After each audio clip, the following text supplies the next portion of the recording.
ಅನಂತ ಸಾಧ ವೀಕ್ಷಕರಿಗೆ ನನ್ನ ನಮಸ್ಕಾರಗಳು. ಬನ್ನಿ, ಆರೋಗ್ಯಕರವಾದ ನೆಲ್ಲಿಕಾಯಿ ಜಾಮನ್ನು ಮನೆಯಲ್ಲೇ ತಯಾರಿಸುವುದನ್ನು ನೋಡೋಣ.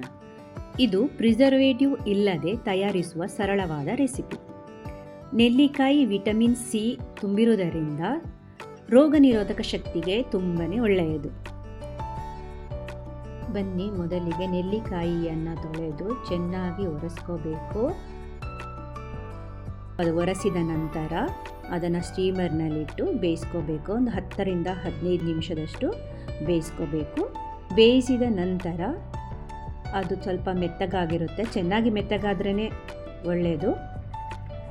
ನಂತರ ಇದನ್ನು ಆರಲು ಬಿಡಬೇಕು. ಒಂದು 10ರಿಂದ 15 ನಿಮಿಷ ಬಿಟ್ಟರೆ ತಣ್ಣಗಾಗುತ್ತೆ. ನೆಲ್ಲಿಕಾಯಿ ಸಂಪೂರ್ಣ ತಣ್ಣಗಾದ ನಂತರ ಬೀಜಗಳನ್ನು ಬೇರ್ಪಡಿಸಿ ತೆಗೆದಿಡಬೇಕು. ಈಗ ನೆಲ್ಲಿಕಾಯಿ ಪಲ್ಪನ್ನು ಮಿಕ್ಸಿ ಜಾರಿಗೆ ಹಾಕಿ ನೀರು ಸೇರಿಸದೆ ಮೃದುವಾಗಿ ಪೇಸ್ಟ್ ಮಾಡಿಕೊಳ್ಳಬೇಕು.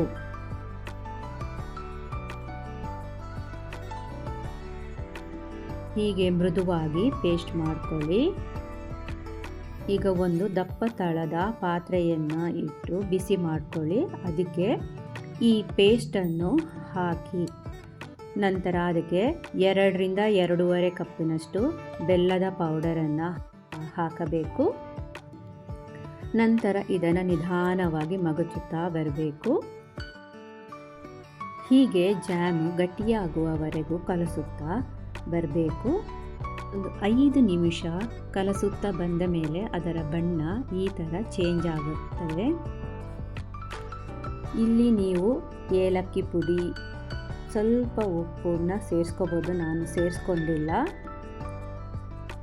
ಮತ್ತು ನಿಂಬೆ ರಸನ ಹಾಕಬೇಕು. ಸ್ವಲ್ಪ 1-1.5 ಸ್ಪೂನಿನಷ್ಟು ನಿಂಬೆ ರಸವನ್ನು ಹಾಕಬೇಕು.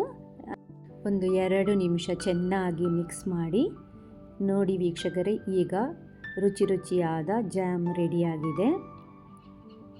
ನೋಡಿ ಹೇಗೆ ಶೈನಿಂಗ್ ಆಗಿ ಚೆನ್ನಾಗಿ ಬಂದಿದೆ ಅಂತ.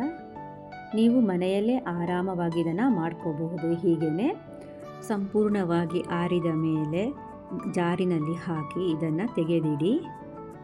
ಇದನ್ನು ಫ್ರಿಜ್ಜಿನಲ್ಲಿಟ್ಟು 2-3 ವಾರದವರೆಗೆ ಉಪಯೋಗಿಸ್ಕೋಬಹುದು. ನಾನು ಬೇಯಿಸ್ಕೋಬೇಕಾದ್ರೆ ಒಂದು 5-6ನಷ್ಟು ನೆಲ್ಲಿಕಾಯಿನ ಸಪ್ರೇಟಾಗಿ ತೆಗೆದಿಟ್ಟಿದ್ದೆ. ಅದಕ್ಕೆ ಜೇನುತುಪ್ಪ ಹಾಕಿನೇ ಇಟ್ಟಿದ್ದೇನೆ. ಒಂದು 3-4 ದಿನ ಆದಮೇಲೆ ಅದನ್ನು ಸವಿಯಬಹುದು ಅಂತ. ಈಗ ಒಂದು ಬ್ರೆಡ್ ತಗೊಂಡು ಅದಕ್ಕೆ ಬ್ರೆಡ್ ಮೇಲೆ ಜಾಮ್ ಹಚ್ತಾ ಇದ್ದೀನಿ. ನೋಡಿ ಎಷ್ಟು ಚೆನ್ನಾಗಿ ಬಂದಿದೆ ಅಂತ. ನೋಡಿ ಗೋಲ್ಡ್ ಕಲರ್ ಥರ ಬಂದಿದೆ. ಈ ಥರ ಸ್ಲೈಸ್ ಮಾಡಿ ಮಕ್ಕಳಿಗೆ ಕೊಟ್ಟರೆ ತುಂಬಾ ಒಳ್ಳೆಯದು. ನೋಡಿ ವೀಕ್ಷಕರು ಎಷ್ಟು ಚೆನ್ನಾಗಿದೆ ಅಂತ. ಇದರಲ್ಲಿ ಯಾವುದೇ ರೀತಿಯ ಪ್ರಿಸರ್ವೇಟಿವ್ ಇಲ್ಲ.